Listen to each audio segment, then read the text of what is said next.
Art of War is partnering up with Goonhammer and Joe from War Games Live to bring to you the greatest Streamhouse RTT ever.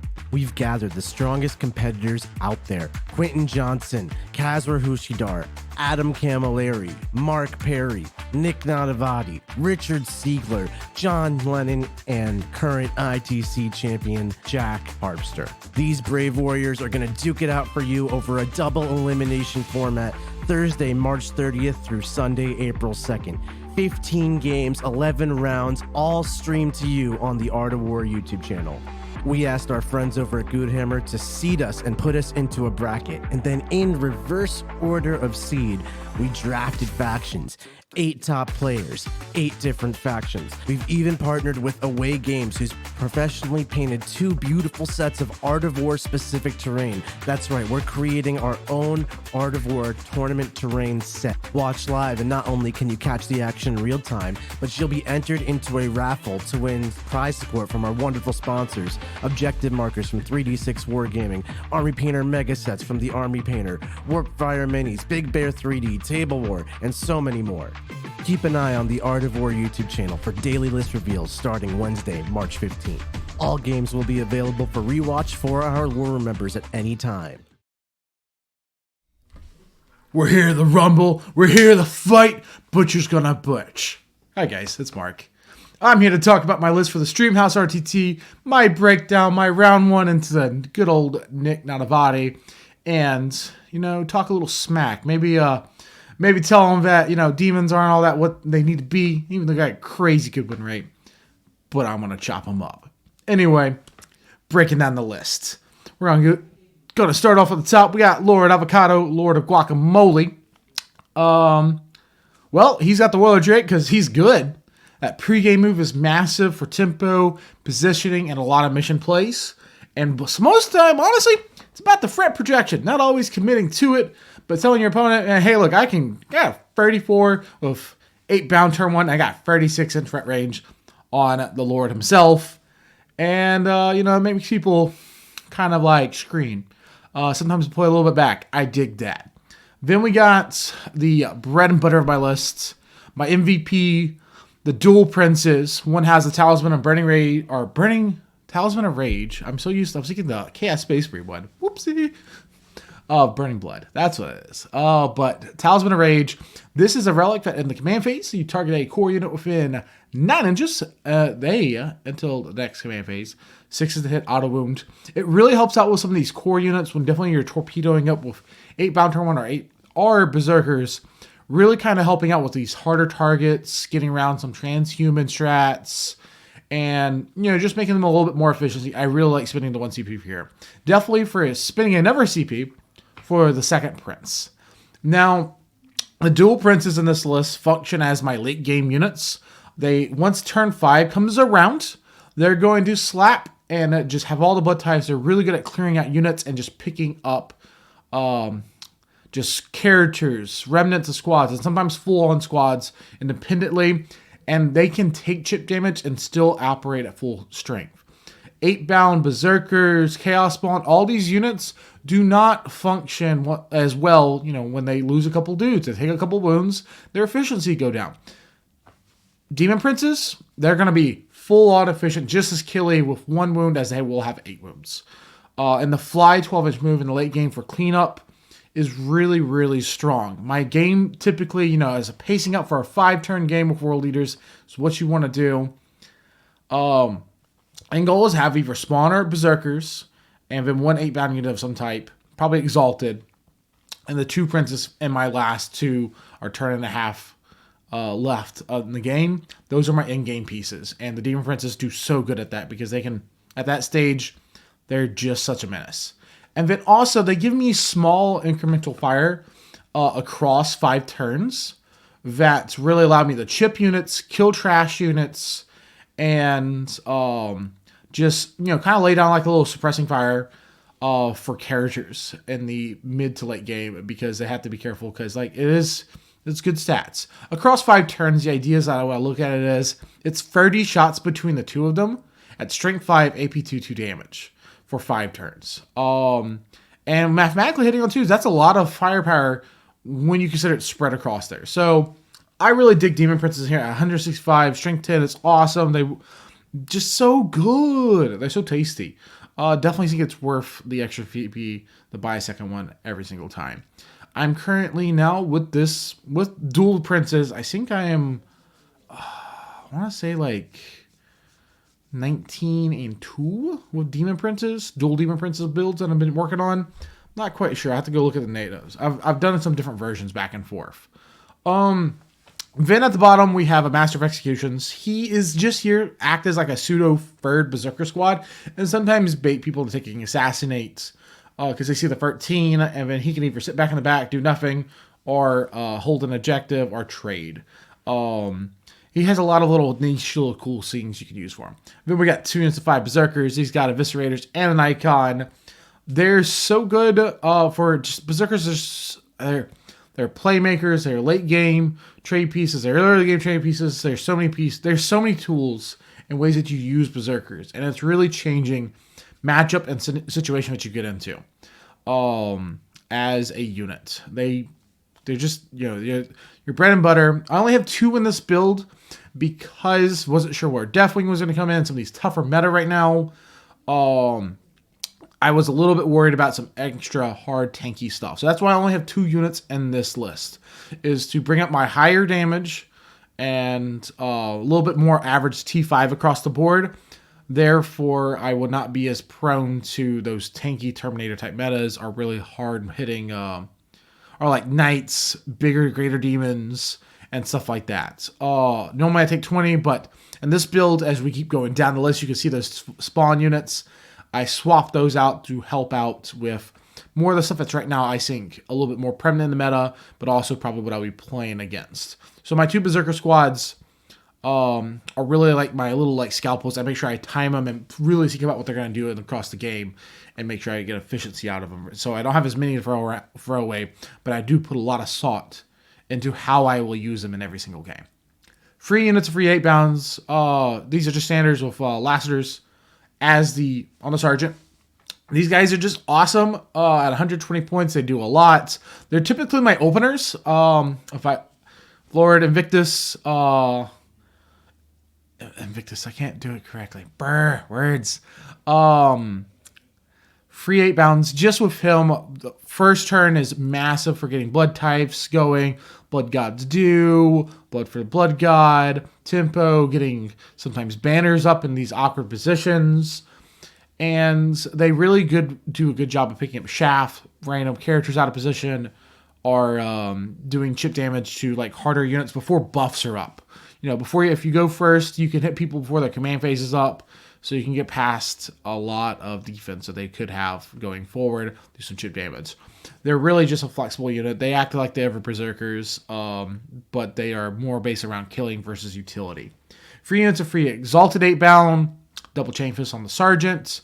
These units, I like to use them as my more mid-game to kind of sometimes early, but more late game. I typically like 2 units in the mid-game, 1 for the late game. Or 2 for the mid-game, 1 for the late game style for tempo. And how I want to play with them. These guys, once you get the blood types going up, 6s hit auto wound, 6s explode, you get a feeling of pain. You get a lot of mileage out of these guys. So really valuing these guys' lives and trying to make it where they're killing and they're getting a lot of efficiency, because they don't get the fight on death or the 6-inch heroic. So you need to be a little bit more cautious how you use your Exalted 8 bound. They're not just turn 1 Unga Bunga torpedoes. That's what they get bound for. These guys are for the wave 2, wave 3, and then 1 for the, really kind of, I would love to have 1 in the late game so I can get away with it. 2 spawn units at 5 man. Now this is a really different, interesting tech that I've done a lot with this build. I just finished a GT going 4-1 with this exact army. Got a lot of good field testing there into just random things and scenarios that I got into. And the spawn are here to help with the fact that, Deathwing are popular. Small arms are a little bit of an awkward thing. I was finding that, bolters, high AP weapons, but 1 damages. And I didn't have as many body blockers and screens. But, Berserkers are decent screens, but flying infantry, trying to block out ruins where people can't engage in through them or just keep them from getting closer. Spawn can handle that, while also can take small arm shots better than Berserkers. The footprint of them is much bigger. And once you get blood types going up on spawn, you're getting you're getting all that stuff that unit blenders things. The plus would hit really is big for them. That's my first priority for this. It's for them. The 8-bound and Berserkers is typically where I go. If the Rhinos or the not Rhinos, if the spawn I know are not gonna make plays, I don't usually go for that as my open blood type. If we're getting in the fights. Now, this unit handles small arm shots because they're T5, so lots of reinforce. Shots don't do as much damage. They're getting 4-ups in light cover, and every time you after end of every activation of attacking them, melee or shooting, you're gonna heal back to full health. And when you get the 6-up Feel No Pain on them, one unit into more mid to late game becomes a real problem to deal with because that 6-up Feel No Pain in the healing and they just slap is really awkward for people to deal with. And this is a unit that I don't have to be worried about trying to. They allow to have that bigger footprint, but they help protect the princess, a master of executions, and block out objectives. A lot of times, I'll line up 5 spawn on the objective on the edge where my opponent cannot even get on the objective unless they charge and fight me. And they take up a lot of space for that. And they don't just die to random anti-marine shooting, as well as, say, Berserkers would.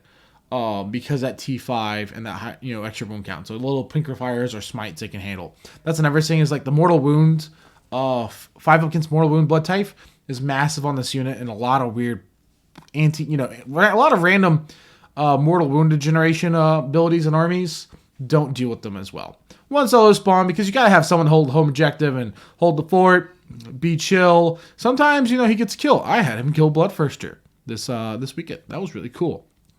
And 6 blood types or 6 different blood type abilities open. He just wanted to do a Bloodthirst at 4 wounds and whack, just uppercut him. Anyway, we got 2 rhinos. One has a havoc launcher. I really like 2 rhinos. I could have had an argument for this build. One of the versions I will was drop 1 rhino, upgrade the master of execution to Karn. Just Karn's awesome at hitting hard. He's a little expensive, I found. I'll probably tour with that a little bit more, but it's going to be a few weeks before I can take that to the event. So it'll be a side project for testing. But the rhinos get the body blocking. They get your troops around. They get so good. They absorb overwatch. They help tie down melees. When I'm worried about someone having their own fight on death, I'll charge base as many guys as possible with the rhino. Therefore, those guys can't pile into my unit like a demon prince. So there's 5 Terminators lined up here. I'll take the rhino, charge here, base those 5 dudes. 1 Terminator is within 1 inch of the demon prince. So if an interrupt happens, only 1 guy swinging on a demon prince. The rest of them are having to clap that poor rhino. Get me some blood types. Maybe I'll explode. Let's go. I've also had 1 random rhino. Now kill a Lord Solar. 2 different games. That is awesome to happen. I'm gonna horse head and putting it on the top of that rhino. And we're going to get that. That's a little cool hobby project with memes and stories behind it. But this is the list. I've been able to do a lot of testing in recent times with this and figure out the tempo and how I want to play World Eaters. It's been a blast. Why did I choose this army? Well, being seeded 4th, I was not going to have as many picks. This is also my favorite faction in the game. This is my passion faction. Passion faction. I can English, guys. No, I actually cannot. Barely. Not at all. Just blur. Pacing. Anyway. That's why I chose this. I've been waiting years for this. And happy to take it. I think if I had another choice, maybe I would have took demons. But I don't think that was happening. Nick took that immediately. And what was overall field for this event? Man, it's really interesting. With me and Nick be round 1, and then I'm either playing, depending on who wins and loses, I'm paired in next into, I believe, Sealer or Adam, and both of those are interesting games. So those are my first 2 rounds that I have to worry about, and I feel pretty comfortable. I'm feeling pretty good. Nick understands my list a little bit. He's played against it one time now, but I got to play against a bunch of demons recently, and I understand the matchup and the ins and out now more for this that has the benefits of just seeing testing games in there. So I'm going to see if, I can get some tempo advantage on him, and his list doesn't have a Bellicor, which actually I think scares world leaders a lot. He has the right type of stats and rules that really means that's dicey to kill him or hurt him, and he can just woo for units. It was that Princess. He's just like, I reroll hit some wounds against that guy. I'm like, oh, help. I can handle one face cap blood pressure, but it's harder to deal with both Bellicor and the face cap at the same time. But with only the face cap and a lot of trash units, I can handle demon trash units really, really well. With the pregame move and just pretty killy, just pick them up. And I just have to dance around the Bloodthirster. I'm not going to kill that Bloodthirster. If I kill it, it's because Nick handed it to me, and I was able to take it. Otherwise, that is not what I'm trying to do. Mission dependent. No abandoned sanctuaries. Don't row that, Joe. Don't do this to me. After that, it's going to be an exciting game. I think it's going to be a good game. Me and Nick, anytime we have little melee janky and positioning games, it's a bloodbath, and it just never goes to what we planned on it being. Afterwards, going into Adam or Siegs, I don't know in Adam. I need to Grey Knights do a lot. I do have some protection against mortal wounds. I am extremely killy against Marines. If I can get first turn with the 8-bound, Grey Knights is the same thing that makes let's say Goth pressure into say Grey Knights when I was first really testing and fine-tuning that out back in 2021 before it really got on the rest of the meta, getting ready for FLG New Orleans and LVO. It was really built it and prepped Goth pressure for Grey Knights, so I understand the aggro pressure and how to deal with Grey Knights in that ways. World Legions can kind of do a similar thing, not as aggressively, but all these units are extremely lethal against his units. The 5 Infernal Pain is going to be massive. The 6 Infernal Pain is going to be massive there. I don't think I need blood types for offense as much. Maybe the plus one to hit will be really nice, but making sure every single one of my little dudes that can survive can just butcher up and just kill some Marine bodies. And we got some anti-psychic. That's always a nice thing to have. And the spawner can be really good there. I just have to make sure, not just getting shot by Dread Knights as much for them. And Vin, if I go into Siegs, Vin, the next one, that's going to be a Tal game. He's taking a pretty scary, I think it's Borkan, and it's just he just wants to kill you.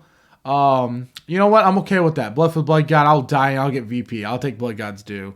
I'll take banners, and I'll take, pile of skulls, and I'll make sure he scares enough at the corner. He can't come too forward. I feel like that one's kind of textbook of what we probably taught how you handle with Tau in extreme shooting matches. That's going to be pretty textbook for that one. And hoping that Siegs doesn't just get out of his comfort zone and just going to run at me like the Unga Bunga man that he is not. So that's really it. That's my first 2 rounds. We'll go see how from that point, man, flipping Jacks on Harleys, which is always going to be that's a monster of a list no matter what happens. There's just so many rules and mechanics that benefit high skills of play for that faction. Vin, Chaos Knights from John just scare me inherently. I failed enough dread tests, and I think it's partially playing a lot of orcs and worrying about dread tests has scarred me. So I have to be really cautious there because even though I have a decent leaderships, I still have to be respectful of that, and so forth. Quentin Craft Worlds, it's kind of, I'm going to be really interesting going into that, being that I like the terrain for me really, really favorably. Mission is going to depend a lot on that one, because if Eldar can get choked off, I can give them 4s, and I get my points. I scale higher than them for secondaries. I can ride that to victory of you dying and you killing me. Great. Let that you killing me be comfortable. And car shows, I actually I haven't met this man, the Canadian coming down. I've heard great things about him. I am horrible with names, and so I look forward to Ultramarines. I'm looking forward to meeting this guy and hanging out with him.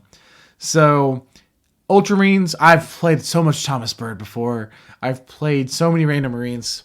man, this is just going to be good 40k on that one. I'm hoping, just melee, feel comfortable there. I think that's everyone. I'm just going to put Nick on the ground. No, me and Nick's going to have a great, amazing game. One for the record books, guys. Anyway, take care. Remember, blood for the blood god. Fight me!